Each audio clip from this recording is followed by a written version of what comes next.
I was someone who was attracted to forced intimacy most of the time. Not because the men were very special, but because my abandonment wound was so loud and skill avoidance fitting perfectly. Hey, it's your drama girl Stephanie. For years, I was drawn to forced intimacy, always looking for confirmation and security. It recalled my attachment pattern with my dad, who is super avoidant until now. He wouldn't admit that, of course. It also brought me back to my boarding school years. I lived in a fully enclosed school from age 8 to 18, where I experienced tremendous authority suppression, peer bullying, and emotional neglect of any kind. It was a place with no safety, and I was shaped by survival. Now I fully understand these are the core reasons for my wounds, and I want to share some thoughts with people out there who are similar to me. Well, first of all, forced intimacy always felt familiar. In my avoidant experiment video, that man reminded me of my dad. Older, composed, emotionally distant. Even my cousin joked that I was craving for fatherly love. Of course I did. And it's obvious that I had daddy issues. It gave me a familiarity mixed with emotional hunger. I wanted to be seen, recognized, praised that he's proud of me, to be assured that he would always be there for me. That in turn drove me to chase these moments harder. Forced intimacy also felt unreal.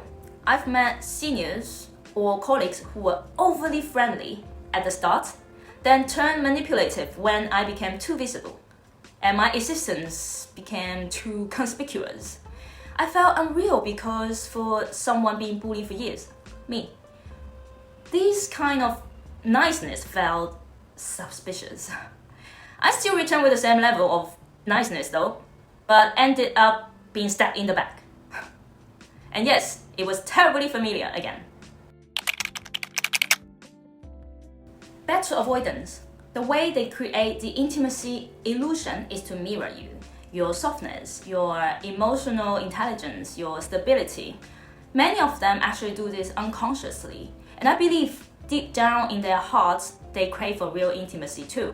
So they project this thirst on you and on me. Suddenly I feel seen, but it's not a real connection because I project my longing back on them too. You see, it's a typical two-way reinforced trauma connection.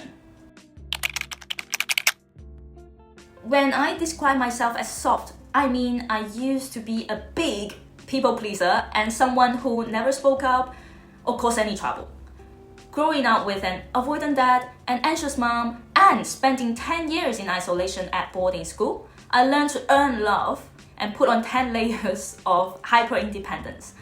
I only perform by avoiding my true feelings, and I got anxious when I sensed people might not like me being myself. Then, when someone gave just enough amount of emotional intensity, I feel the rest with my imagination. This is the survival instinct of soft people like me. I finally noticed my problematic pattern after repeating the same dramatic romance for the third time. Years-long situationships, emotional roller coasters, even my closest friends begged me to go to therapy. There must be something wrong, I knew it too. This added up to my first burnout, which was the first turning point for me to stop running from myself. With months of psychoanalytic therapy, years of reflections, lots of readings, and diving into the world of art, music, and movie, and so on, I felt freer than ever. I slowly stopped chasing emotional highs and focused more on myself because no one is coming. I saw this sentence somewhere and it struck me immediately. Then I started to ask myself, do I feel happy by doing this and that? Am I doing this for someone or for myself? After all, real safety can only come from yourself, and only with that we can find real intimacy and connection. I recently just had a comment from a business partner who's married with 2 children after I rejected his confession. He said with disappointment, I didn't know you could be this tough. You always look nice and soft. Then I said, I can be 500% tougher. If we want to succeed on our projects, we need clarity, and you will follow my rules and boundaries. He did. So, if you are soft like me, please remember, any kind of forced intimacy isn't a love or friendly story. It's a trauma loop. Once you break it, they lose access to you forever. I hope my story gives you something you needed, and I will share my next critical turning point of self-awakening and healing in my next video. See you then!